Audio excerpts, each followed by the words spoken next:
Welcome to the Unitarian Universalist Meetinghouse of Provincetown, where we affirm the inherent worth and dignity of every person, and where we encourage each other in our spiritual search for truth and meaning.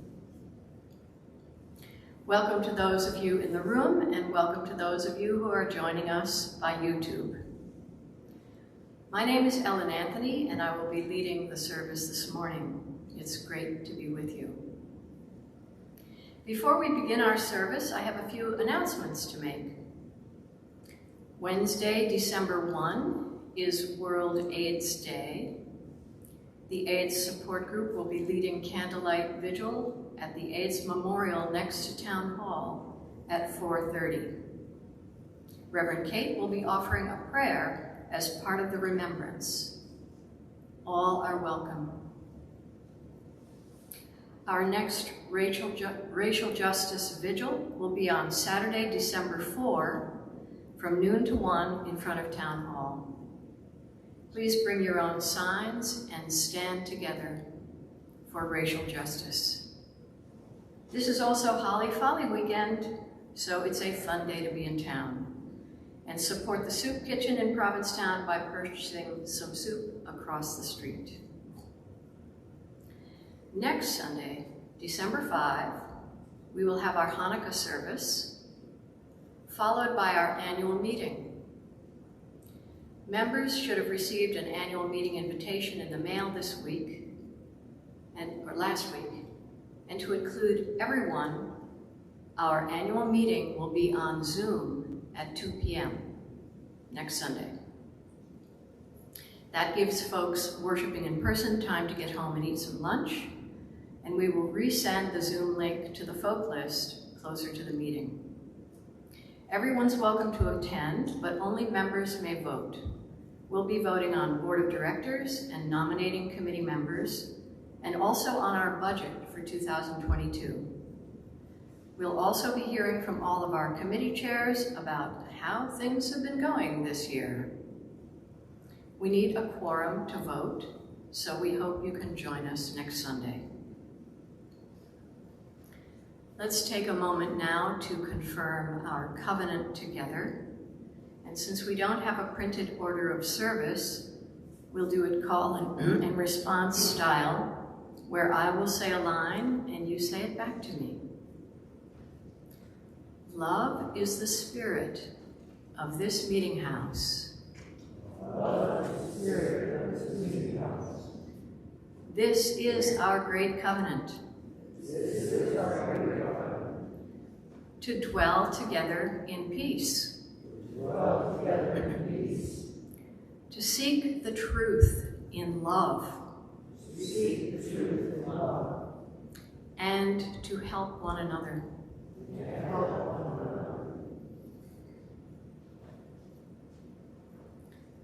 This morning, in addition to our chalice, you'll notice our Advent candles on the altar.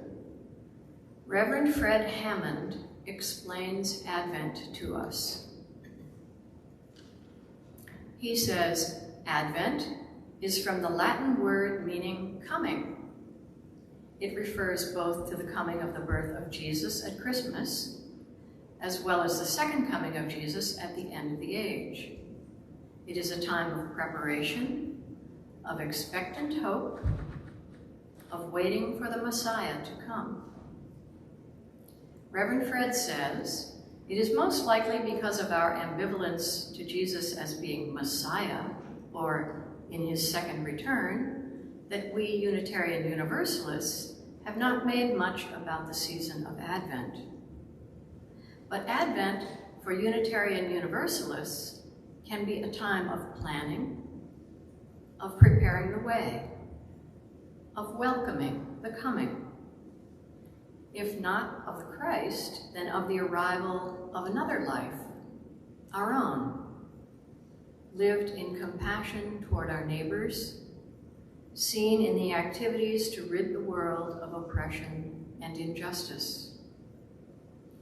Such a life demands spiritual fortitude and spiritual practice to reweave us when the cloth of compassion wears thin. Advent can be that season where we refortify ourselves for the work we have chosen for this specific time and this specific place. And we had better get to it, he says. We had better get to it.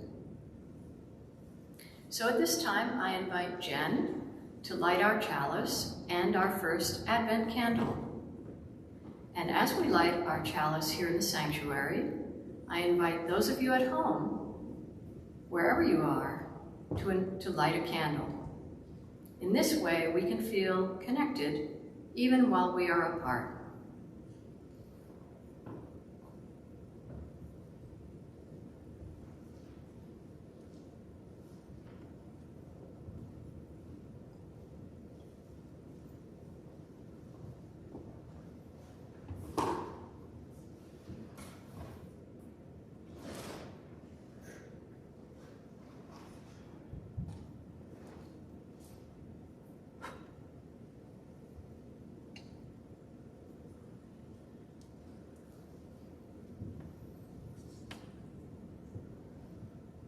We light this first Advent candle to call upon hope. May those who are without today not be without hope. May oppressed communities not lose hope as they continue to struggle. May we continue to hope for reconciliation, healing, and new love in our lives. And may our own small light offer a spark of hope in the darkness.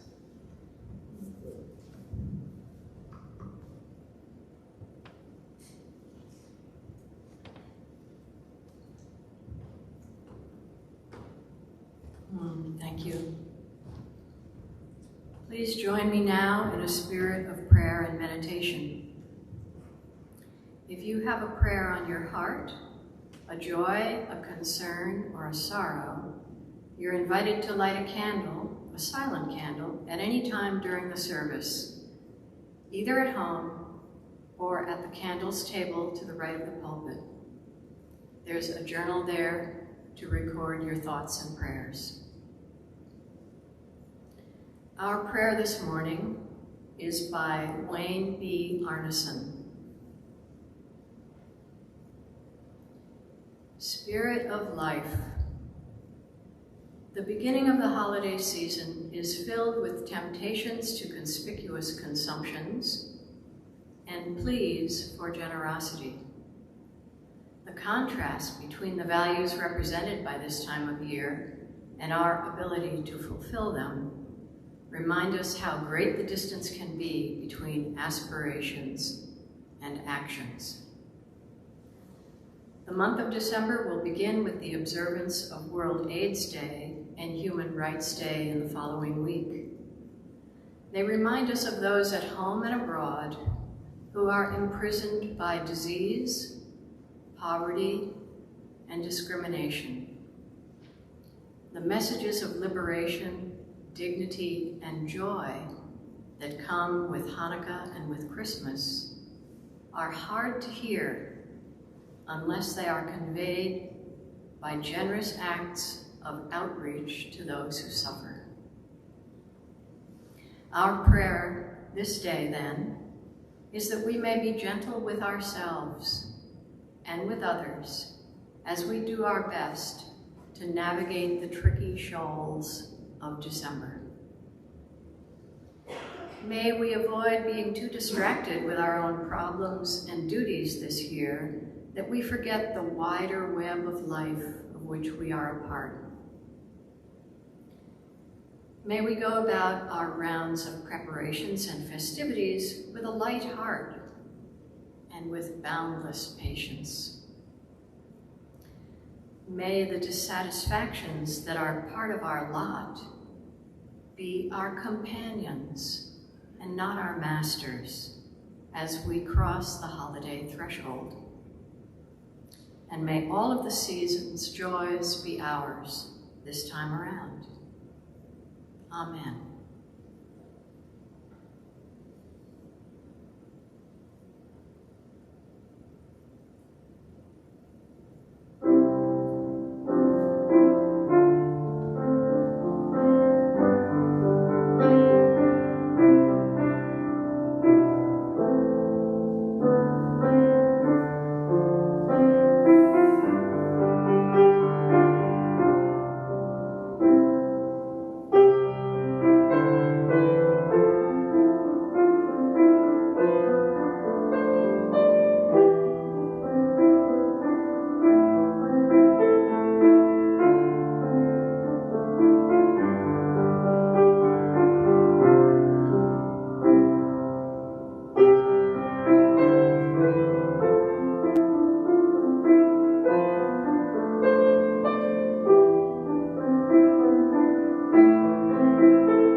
The Feast by Robert Haas.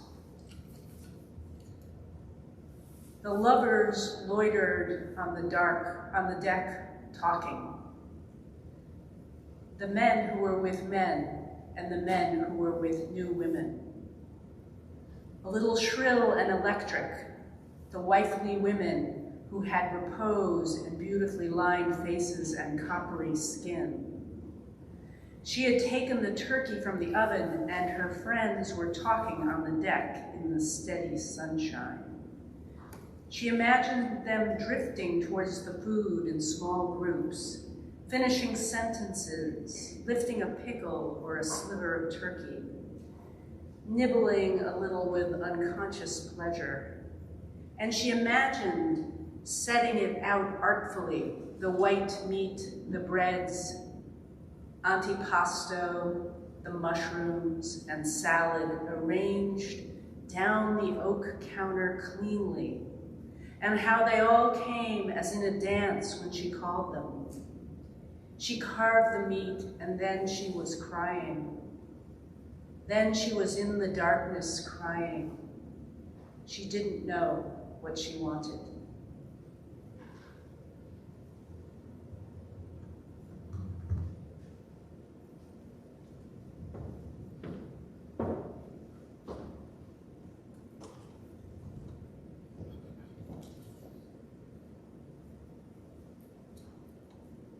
Now is the time in our service where we take a collection for the ongoing support of the Meetinghouse and our shared ministry.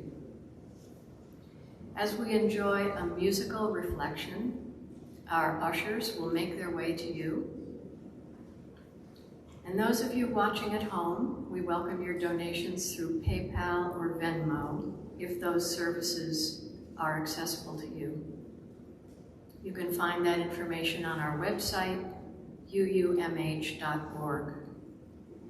Here and online, your gifts will now be gratefully received.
Thank you, Brenda.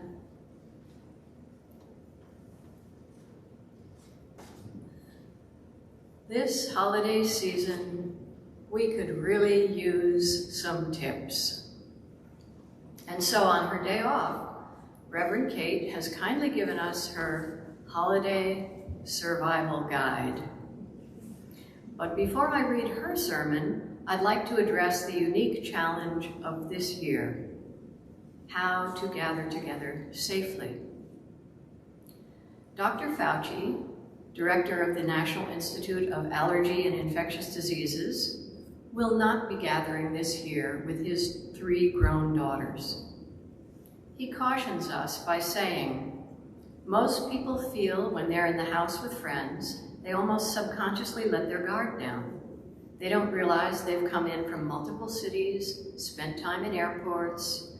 They come to a house where grandma and grandpa are, or someone with an underlying condition, and they innocently and inadvertently bring infection into a home. It's dangerous. You've got to be careful. To start, answer a series of questions to determine the potential risks of your gathering. Do you have a vulnerable person in your family table? At your family table? Are virus cases on the rise in your area? Are guests traveling from hotspots? If the answer to any of these questions is yes, you should reconsider having these guests in your home. If the weather permits, try hosting all or part of your holiday celebration outdoors. Look into space heaters and fire pits, or warm a porch or patio. Or consider a partially open space, like a screened-in porch or a garage with the door open, to reduce risk. And finally, all guests should wear a mask when not eating. Wish I'd had this at Thanksgiving, actually. Screaming and cheering increases the amount of viral particles that a person emits. So skip the big game, or at least wear a mask while you're watching it. So says Dr. Fauci. Now that I've set the tone for this morning's uplifting message, let's return to Reverend Kate's own Holiday Survival Guide. She says, my guide has been compiled particularly with those in mind for whom the holiday season is challenging, either every year or this particular year. That might be the minority, or that might be all of you. I don't know. What I do know is that our role as a faith community is to help each other both celebrate and get through the holidays. A woman named Mary Jane Fahey wrote a piece called How to Survive the Couple Happy Holidays.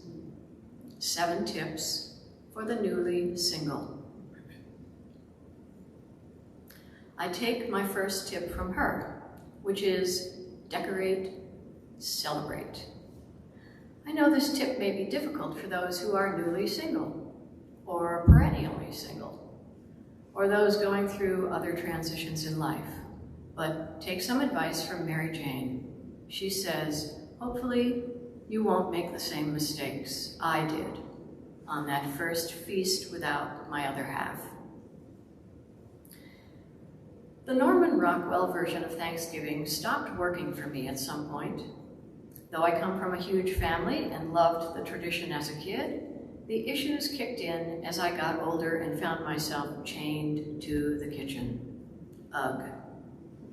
Now, on this first Thanksgiving, liberated from his huge family and my enormous brood because they gave me a loving dispensation, I decided to focus on a non-traditional blowout with my sidekick and buddy, newly stag, for her first Christmas as well. I focused on the part of Thanksgiving, her first Thanksgiving as well. I focused on the part of Thanksgiving I love best. She says, besides gratitude, of course, the part I love best is the day after triple-decker killer sandwiches made with the works. De rigueur dark turkey, artery-clogging stuffing, cranberries, gravy, mayo, and every other condiment you could think of only to find out when my pal arrived that she was suddenly 100% vegetarian and was going to skip the turkey, the stuffing, the cranberries, and focus on a green salad. Who knew? Mary Jane says eating a massive hoagie across the table from a pseudo-vegetarian in my kitchen just didn't cut it. I felt alone and miserable. I missed all the trimmings, all the dramas, all the chaos, all the loving, and even the cleanup part that is part of being a couple and sharing holidays together. So for the next holiday, Christmas, Mary Jane decided to be a little more thoughtful and introspective about what would bring her joy on her terms. The holidays were special for my ex and me, she writes. Buying the tree was a huge deal. We'd decorate for hours, placing the star on top last, exhausted from the crucial placement of tinsel and candy canes. There was no garland, ever. He thought garlands were tacky. This year, she says, I got myself a gosh darn tree and decorated it with a garland. So tip number 1 in our holiday guide is to know the rituals and traditions that are meaningful to you and practice them, even if it is just for you. Also, if being alone is what will make you happy on a holiday, do that. But if it will make you miserable, find somewhere to go, friends to be with, or invite friends in. Share your dearly held holiday traditions with them.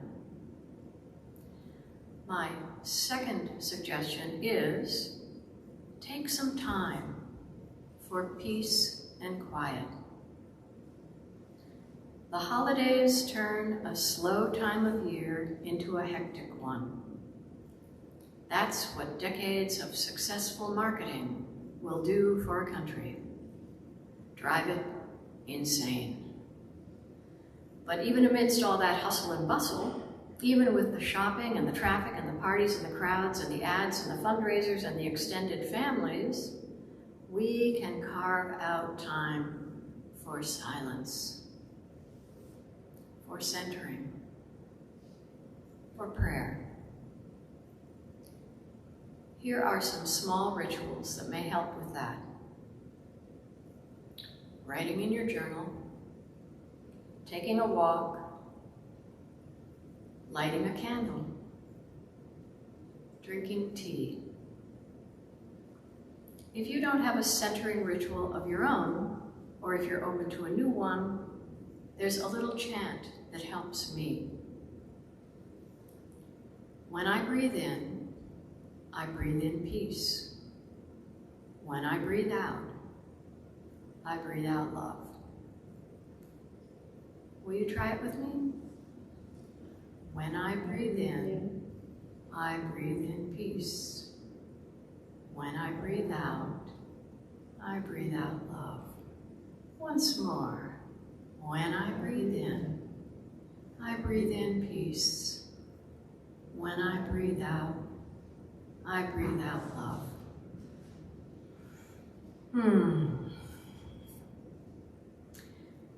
Now, let's face it, one of the hardest things around this time of year can be time with family. This is both the blessing and the curse of the holiday season. Families are hard. Not Kate's family, of course. I'm looking straight into in case she's watching online. Not Kate's family, of course. Just covering her family on YouTube.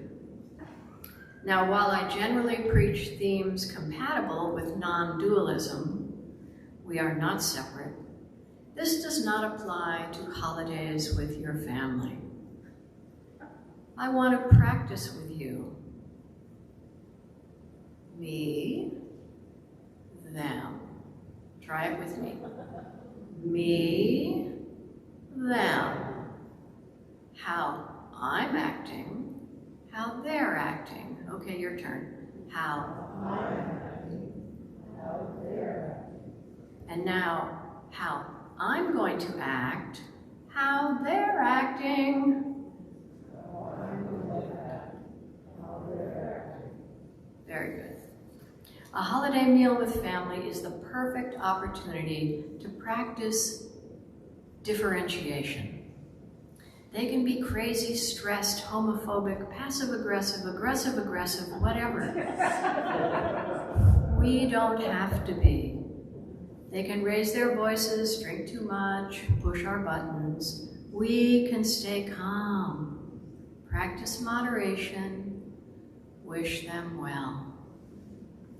They can buy into the consumerism, the materialism, the perfectionism being thrust on us all during the holidays.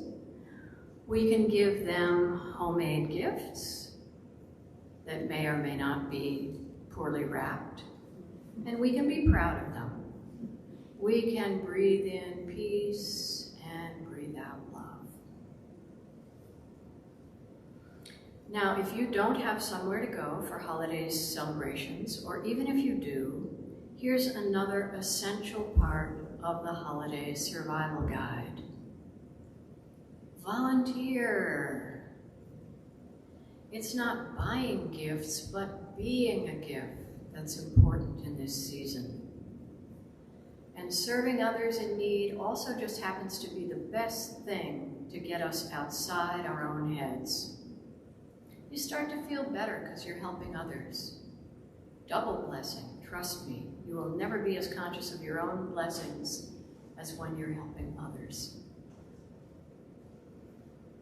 So now I'm going to deepen the conversation a bit. We're still Kate's sermon. Take a deeper turn. My white privilege means that I could go through this entire sermon without mentioning climate change, climate crisis, fires, floods, tornadoes, the Arctic melting, oceans swallowing islands whole, and what we aren't doing about it. So we can continue the story of Santa and his sleigh flying in from the North Pole while sweating. I could go through this entire sermon without mentioning racism and the continued injustices of our society, heartbreaking stories that we hear about in every news cycle. So part of what I'm struggling with this holiday season, part of the survival guide that I need, is some clues as to how to navigate the merriment when I feel so sad. When I'm so confused about what power I have to change things, now that my eyes are opened wider to a system that so desperately needs change. Now that I too am struggling to breathe under the weight of injustice, although again my privilege allows me sometimes not to watch because it feels like too much. I don't have all the answers, but I think breathing is a start, an act that has been denied to many.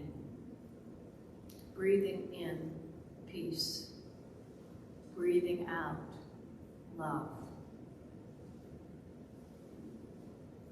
I've been wondering if the faithful response to the holiday season this year is to skip it,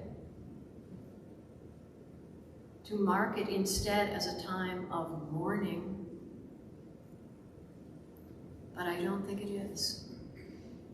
I don't think it is because I realize that to build the world we dream about, we need to create goodness as much as we need to battle numbness and fear. The world we are trying to build, the world of peace that we envision, especially during the holidays, is not one absent of joy. It's one that includes both joy and justice. So it's okay not to abandon the tree, the candles, the cookies, the things that give us joy this season, so long as we are working toward that vision of peace as well. as long as we are creating good in all the ways we know how, including sending cards and singing. So the holidays, like life itself, will be a mixture of creating goodness, even as we witness bad things, and hopefully take a stand against them. A season of creating light, even as we witness greed, violence, and fear. Elie Wiesel, Holocaust survivor, said the opposite of love is not hatred, it's indifference. So part of my holiday survival guide is not to be indifferent to the news, to stay engaged even though it's hard, to find a balance between grieving and gift-giving. Some of my gifts will be donations to organizations I see making a difference in the world. To find a balance between laughter and listening to those who are grieving so deeply they could use a shoulder to grieve on. To find a balance between spending time at protests and spending time with family. And believe me, I will be sending big eye hugs to my great niece and nephew this Christmas, having been reminded again that all life is sacred. When I breathe in peace. When I breathe out love. Advent can be a time of planning, of preparing the way, of welcoming the coming, if not of the Christ, then of ourselves in our own lives, lived in compassion toward our neighbors, seen in the activities to rid the world of oppression and injustice. Such a life demands spiritual fortitude and spiritual practice as we reweave us when the cloth of compassion wears thin. Advent can be that season where we refortify ourselves for the work we have chosen for this specific time in this specific place. And we had better get to it. We had better get to it. Amen, and blessed be.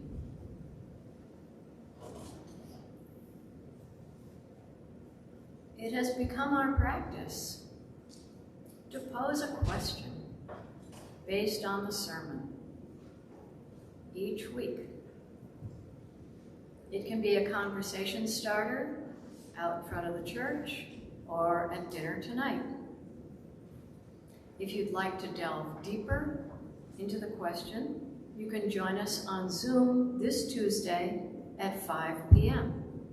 If you need a link to that Zoom coffee hour, see me after the service. Since we're all learning from each other in this community, our question this week is, what is one tip you would offer if you were writing the Holiday Survival Guide? We need each other's tips. What is one tip you would write if you were writing the Holiday Survival Guide? So I welcome you to begin thinking about that during the postlude. And when Brenda is done playing, I invite you to exit row by row, starting from the back of the sanctuary. Thank you for joining us this morning. Happy holidays to you. Go in peace, and blessed be.